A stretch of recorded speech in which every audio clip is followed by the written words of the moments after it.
Hello friends, dr.r के talks में आपका स्वागत है। जैसा कि आप जानते हैं, आज चारों तरफ कोरोना की वजह से इम्यूनो बूस्टर्स ड्रग्स दवाई की बात चल रही है। तो आज अपन इस वीडियो में इम्यूनो बूस्टर के बारे में जानेंगे कि हमारे शरीर में इम्यूनिटी कैसे काम करती है और उस इम्यूनो बूस्टर क्या फ़र्क लाता है। इस चीज़ के बारे में अपन आज जानेंगे। तो सबसे पहले आज अपन जानते हैं इम्यूनिटी के बारे में। इम्यूनिटी मतलब शरीर की रोगों से लड़ने की क्षमता, प्रतिरोधक क्षमता।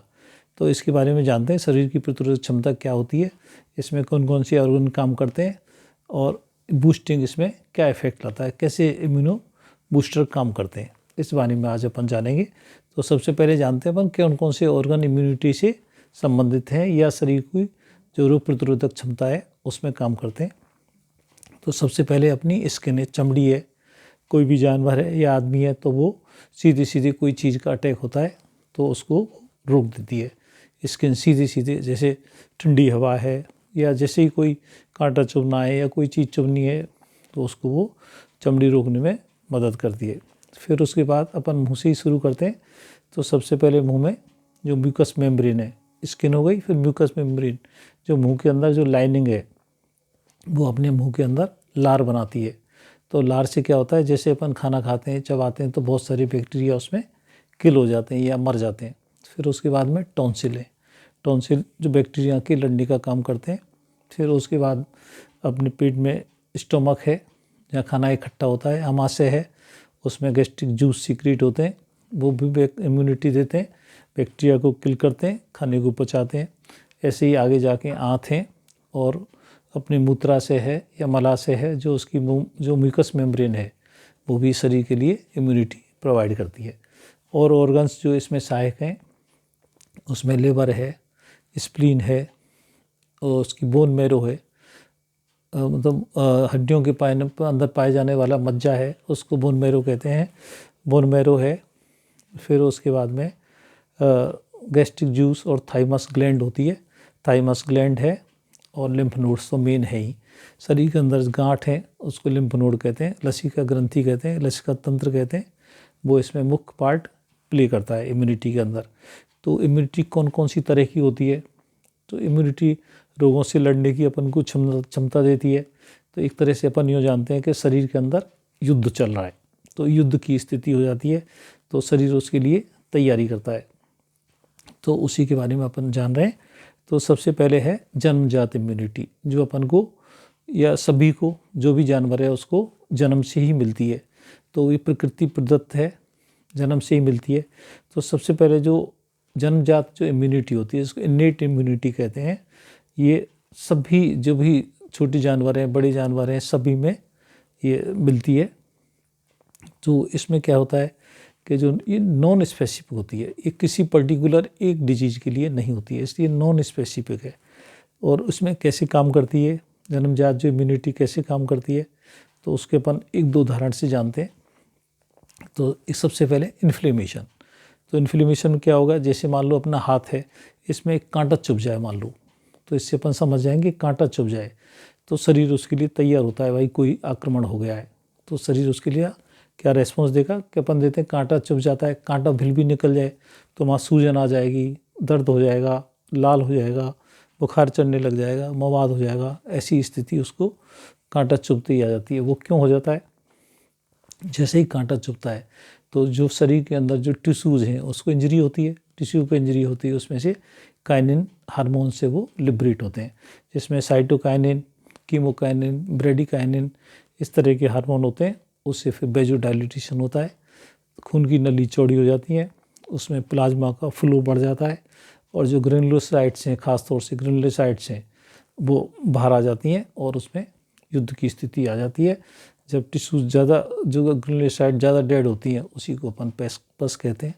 किल्ड बैक्टीरिया प्लस ग्रेनुलोसाइट्स मिलके ही पस बना देती हैं। तो ये है एक्यूट इन्फ्लेमेशन। तो शरीर की लड़ने की ऐसी क्षमता है, इसको अपन ने इसमें जाना है इन्फ्लेमेशन में। ऐसे ही मान लो कोई सर्जिकल इंजरी हो जाती है, जैसे चोट लग जाए, क्रश हो जाए, तो शरीर के अंदर खून का थक्का बनने की प्रक्रिया हो जाती है।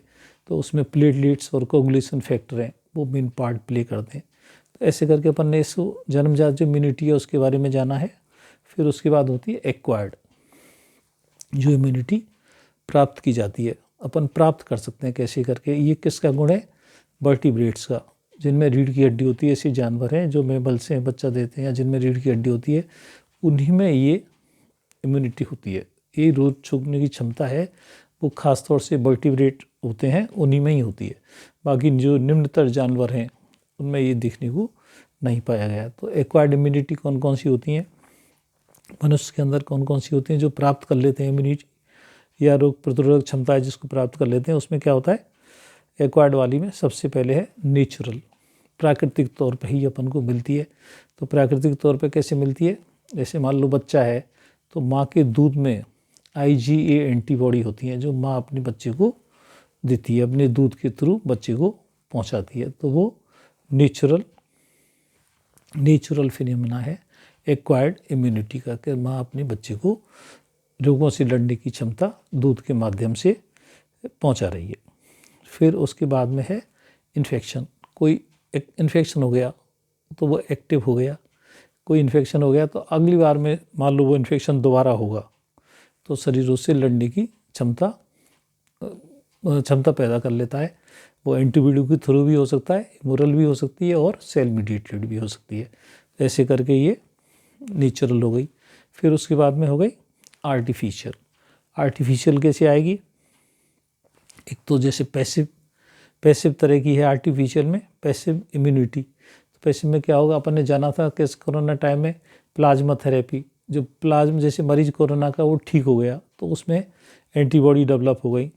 ऐसे हाइपोथेसिस आई कि उसमें एंटीबॉडी बन गई होंगी, अगर उसको दूसरे मरीज को ट्रांसफ़र कर दिया जाए जो बीमार है तो वो ठीक हो जाएगा।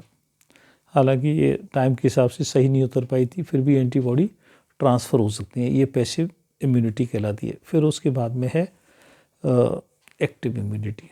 तो एक्टिव इम्यूनिटी एक ख़ास चीज़ है, तो वो वैक्सीन के जरिए प्राप्त की जाती है। जैसे कोई भी बीमारी का वैक्सीन उसको दिया जाता है तो शरीर उसके लिए एंटीबॉडी डेवलप कर लेता है, तो अगली बार में वो बीमारी होगी तो शरीर उसको पहचान लेगा और वो युद्ध में विजेता की स्थिति में उभर के आ जाएगा। जैसा कि आपने पिछले टाइम में जाना था कि जैसे पोलियो और माता होती थी स्मॉल पॉक्स, उस पर पूरी तरह से विजय प्राप्त कर ली गई टीका के जरिए, वैक्सीनेशन के लिए। तो ये बहुत इंपॉर्टेंट पार्ट हो गया है कि वैक्सीन एक्टिव इम्यूनिटी देता है और ये एक्वायर्ड टाइप की इम्यूनिटी देता है और इससे डिजीज़ पे पूरी तरह से कंट्रोल पाया जा सकता है। अब उसके बाद और क्या होता है? तो जो इम्यूनिटी है, जो इम्यून सेल्स हैं वो कैसे चलती हैं भाई? उसके लिए बहुत सारे केमिकल्स चाहिए, हार्मोन्स चाहिए। तो किससे बनते हैं? प्रोटीन से और फैट के कंपोनेंट से बनते हैं। तो अगर उसको प्रोटीन मान लो कम हो, जो फैट जो पार्टिकल्स हैं वो कम मिलेंगे तो उसकी रोग प्रतिरोधक क्षमता कम हो जाएगी। या जैसे जैसे एज बढ़ती है वैसे वैसे उसकी रोग प्रतिरोधक क्षमता कम होती है। तो जैसे आपने देखा है कि ज़्यादा जैसे एज बढ़ती है तो मरीज़ को इन्फेक्शन भी बढ़ता है और कैंसर भी हावी होते जाते हैं, वो इम्यूनिटी की वजह से ही होता है। तो अब मान लो इम्यून जैसे सिस्टम है, अगर अपन अच्छी चीज़ देंगे उसको या ऐसी चीज़ देंगे जिससे उसका जो इम्यूनिटी पावर है वो बढ़ जाए तो अपन उसी को कहते हैं इम्यूनो बूस्टर्स। तो इम्यूनो बूस्टर्स कैसे काम करते हैं वो अपन जानते हैं कि 4 तरह के शरीर के लिए इम्यूनो बूस्टर्स हैं। Number 1 diet, number 2 exercise, number 3 stress reliever, stress नहीं होना है, और फिर उसके बाद में वैक्सीन। तो अपन एक एक करके इनको जानते हैं। तो सबसे नंबर 1 पे है डाइट। जैसे खाना है, खाने में अपन कौन सी चीज़ लेंगे जिससे शरीर की रोग प्रतिरोधक क्षमता बढ़ जाएगी? तो डाइट में सबसे पहले एंटीऑक्सीडेंट्स हैं। अगर खाने में अपने एंटीऑक्सीडेंट होंगे ज़्यादा तो शरीर की रोग प्रतिरोधक क्षमता है वो बढ़ जाएगी। एंटीऑक्सीडेंट क्या करते हैं? इन्फेक्शन के दौरान जो फ्री रेडिकल्स लिबरेट होते हैं उनको वो काउंटर कर देते हैं, उनको न्यूट्रलाइज कर देते हैं। दूसरे मैक्रोन्यूट्रिएंट्स और फाइटोन्यूट्रिएंट्स।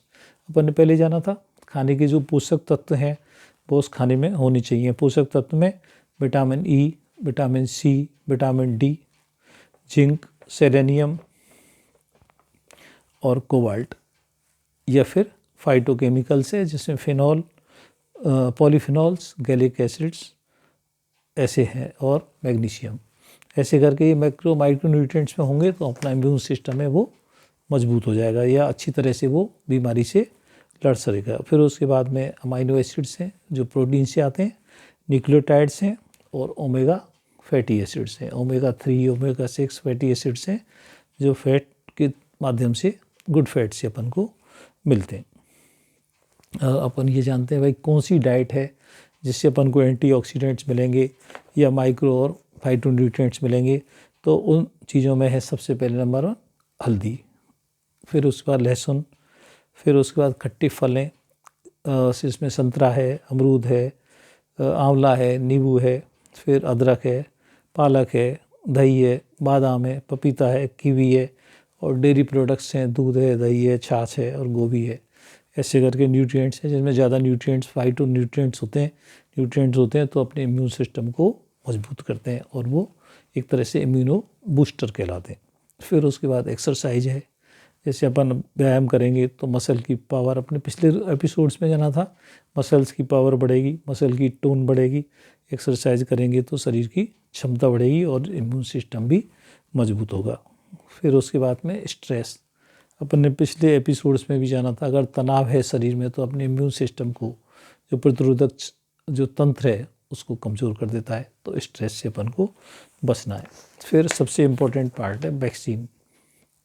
तो अपन ने पहले जाना था कि किल्ड वैक्सीन या एटेन्यूटेड वैक्सीन जो होते हैं शरीर के अंदर एक तरह से इम्यूनिटी डेवलप करते हैं, वो टी सेल के माध्यम से होता है। बी सेल और टी सेल के बाद में मेमोरी सेल्स होती हैं। टी सेल्स जैसे आने वाले टाइम में, जैसे मान लो अपन ने कोरोना का वैक्सीन लगा लिया और आगे और कोई लहर आई तो शरीर फटाफट उसको इन्फेक्शन को पहचान लेगा कि कोरोना फिर आ गया है। तो शरीर के अंदर पहले से ही बहुत सारे हथियार टी सेल्स के रूप में इकट्ठे हो गए हैं, वो आते ही उस पर अटैक कर देंगे और शरीर उस युद्ध में जीत जाएगा। तो आज इसके ज़रिए अपन ने जाना है इम्यून बूस्टर के ज़रिए से कि बहुत सारी जो शरीर का इम्यून सिस्टम है वो कैसे काम करता है। इससे हम बहुत सारी बीमारियों से बचते आए और अगर अपन इम्यून बूस्टिंग पे सिस्टम पे ध्यान देंगे आगे भी आने वाली बीमारियों से बच सकेंगे। Thank you very much. Channel को आगे बढ़ाने के लिए लाइक करें, कमेंट करें, सब्सक्राइब करें। Thank you.